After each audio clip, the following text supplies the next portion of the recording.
ku qëndron lumturia. Shej Sulejman e Ruhaili thot: me të vërtet që lumturia ekziston, po pasha Allahun, ajo ekziston. Lumturia është xheneti i dynjas, është xheneti të cilin e kanë njohur të parët e muslimanëve. Lumturia gjendet në përmbushjen e besimit, në njësimin e Allahut. Realizimi i tauhidit është shkak për qetësinë e zemrës, sepse njeriu e lidh zemrën e tij me Allahun e lartmadhëruar, kështu që zemra gjen prehje. Zoti thotë në Kur'an: ata që besuan dhe besimin e tyre nuk e përzien me padrejti, pikërisht atyre u takon siguria dhe ata janë të udhëzuar. Surja 9:82. Ata të cilët besuan dhe njësuan Allahun dhe nuk e përzien besimin e tyre me padrejti, domethënë me shirk, idhujtari, sepse shirku është padrejtia më e madhe. Surja Luqman 13. Pikërisht atyre u takon siguria dhe ata janë të udhëzuar. Surja 9:82. Kush është ai që i bëri të ndiheni të sigurt? Allahu. Atë që Allahu e siguron, kush mundet ta friksoj?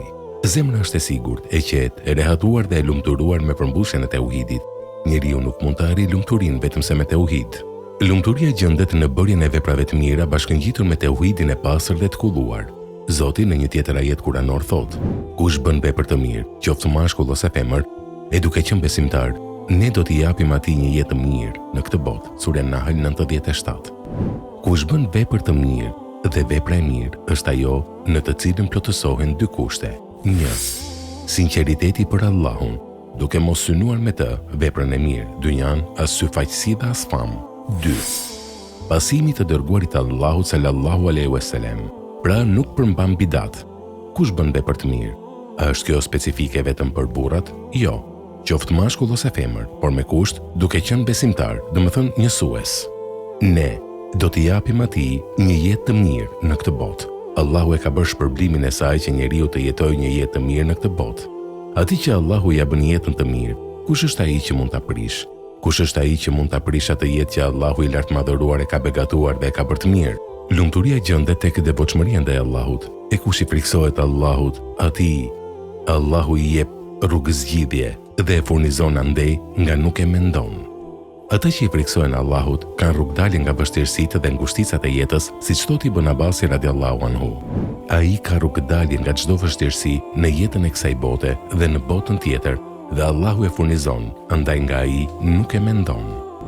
Atij vjen furnizimi i mirë dhe jeton në lumturi dhe zemra e tij është e qetë. Kjo është lumturia e vërtetë. Ky është xheneti i dynjas. Kjo është ëmbëlsia e dynjas. Ky është shijimi i dynjas për atë që realizon të devotshmërinë. Allahu është më i madhi, o ju vëllezër. Profeti sallallahu alaihi wasallam ka thënë një fjalë të madhe. Ka thënë: kush e ka preokupim kryesor jetën e kësaj bote, Allahu do t'ia vendosë varfërinë mes dy syve dhe nuk do t'ju vijë nga dynjaja, veçse aq sa i është caktuar. E kush e ka preokupim kryesor botën tjetër, Allahu ja bashkon çështjet dhe ja vendos pasurinë në zemër. Do t'ia bashkoj punët dhe do t'i vijë dynjaja duke qenë e përulur. Subhanallah. Ai që përmbush tauhidin, vepron vepra të mira dhe bota tjetër është preokupimi i tij.